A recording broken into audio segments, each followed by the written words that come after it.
It is said that thousands of years ago there stood a mountain called Sapo, and on top of Mount Sapo, animals were sacrificed to the gods. And any day after rain, all these wood ashes and animal fats would run down the mountain and into the Tiber River where people would wash their clothes. And these people found that any day after rain, when all these ashes were mixed in with the water, it was easier to clean their little ancient clothes. Yep.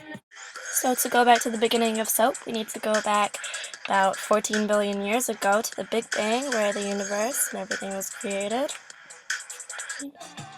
And then we got carbon, oxygen, sulfur, nitrogen, hydrogen, sodium, phosphorus, chloride, and titanium.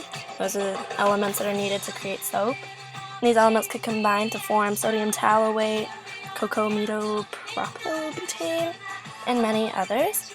So the question is, did it really start with Mount Sapo? We don't know. So we're going to go back to agrarian civilizations. Here we go.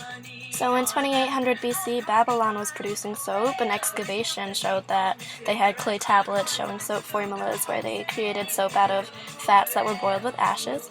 They could clean their clothes with their ancient clothes. There you go.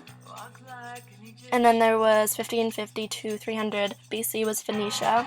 This was on the coast of the Mediterranean. And they were known to make soap and use it for trade. So soap was still rare at this time, so the Phoenicians would make it, and then they used to trade it with other territories at the time, like the Gauls, like I said, and they used to make soap out of goat's tallow and wood ashes. Created on the Ebers Papyrus, an ancient Egyptian medical document from about 1600 BC, was a description of how to make soap and how to use it, which proved that Egyptians produced soap and people practiced hygiene. So probably the most important was the Roman Empire. They contributed heavily to hygiene, and in 312 the upper class were known to take baths. They didn't look like this, but they were big bathhouses. So the Romans were the first to encourage the use of soap for personal cleansing and bathing instead of just for treating skin diseases or for cleaning clothes. But with the fall of the Roman Empire in 467 AD, so did hygiene and so did soap usage. So the lack of cleanliness contributed heavily to the spread of diseases, including the catastrophic plague of Justinian in 540 AD, and this was a bubonic plague where 5,000 people would die each day. After this plague, and after tens of millions of lives have been taken because of it, people realized throughout the world that soap actually does prevent disease, and so it rose again in the 7th century. After agrarian civilizations came expansion, where soap could spread around the world. The Arabs and the Byzantine Empire had been producing soap for a while, and they spread it to Italy and Spain in 700 AD, and these were the first in the Western world to produce soap. And then they spread it to England and France in 11 to 1200 AD. England had a soap tax, so there wasn't much soap being produced. And in France, they were known to make the most lavish soaps in all of Europe. Soap was still so rare in 1500s that when a duchess, the Duchess of Jülich, received a gift that had soap in it, she was really confused and she didn't know how to use it. She was like, what is this? And it had to be explained to her how to use the mystery product. After the spread of soap around the world came the modern revolution.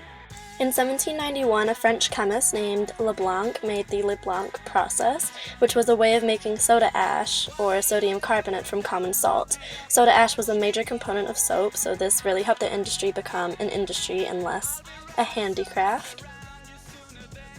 Chevreul, another French chemist, went to study saponification, which is the process of making soap, and he found that it's not what people thought it was. It's not just combining a fat with an alkali, but rather it's splitting down the fats into fatty acids and glycerin. This new knowledge of saponification allowed for more people to understand how to make soap. So Chevreul's discovery contributed heavily to the industrialization of soap. In the 1800s, Louis Pasteur proved the link between microorganisms and infectious diseases. He then confirmed that using soap for personal cleanliness could prevent getting these infectious diseases and therefore prevent you from dying, which obviously increased soap's demand and popularity.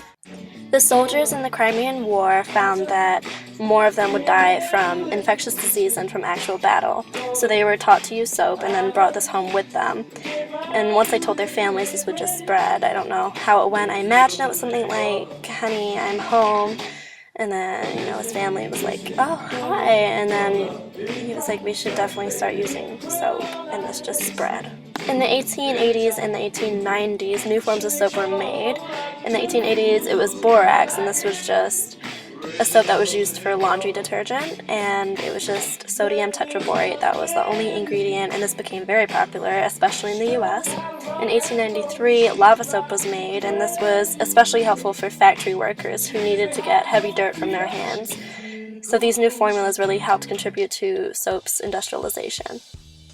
After World War I, up until about 1930, the process of batch kettle boiling was used, and it did not look like this. They had big 3-story kettles that they melted everything together to make soap, and then it changed to the continuous process which we use today. This allowed for thousands of pounds of soap to be produced in a day rather than a week. The way we produce soap today looks something like this. It all starts in a bubbling kettle, where animal or vegetable fat reacts with sodium hydroxide, a caustic substance, to create soap. Now they spray hot liquid soap onto a big metal roll. It solidifies in a flash, and a big blade scrapes it off the roll, creating ribbons of soap. As the noodles fall from the extruder, they're collected in bins, which are then dumped into a mixer. At this point, they add color in powder and liquid form. They add some fragrant oils, and the blades toss it all together. Next, they push the soap through a forming plate, making a long bar. A mechanical arm pushes the slugs through an oval plate, trimming it and then loading it into the die. Dove was created in 1957 by the Lever Company, known today as Unilever. They rose to popularity through the media mostly. In commercials, they would advertise their soap as being a quarter moisturizer. This is a commercial from 1957. From Lever House in New York City comes the greatest skincare discovery of our time. Its name is Dove. This amazing new bath and toilet bar is actually 1/4 cleansing cream. Every bar of new Dove is 1/4 cleansing cream. Ordinary soap dries your skin, but Dove creams your skin while you wash. Make the simple test. Wash 1/2 of your face with soap, any soap. Rinse thoroughly, and then notice how dry your skin feels after using soap. Now wash the other half of your face with amazing new Dove. No after feeling of dryness now. Your skin has a velvety, just creamed feeling. By the 1960s, Dove had become the most popular soap for women, and then by the 1990s, Dove had spread around the world to around 80 countries. In 2004, Dove's Real Beauty campaign started. Devoting itself to making all women feel beautiful, Dove sent their message through short movies, like this one, which is called Evolution.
With its unique marketing technique, Dove has increased its popularity exponentially since 1957 and is now considered the soap for all women around the world.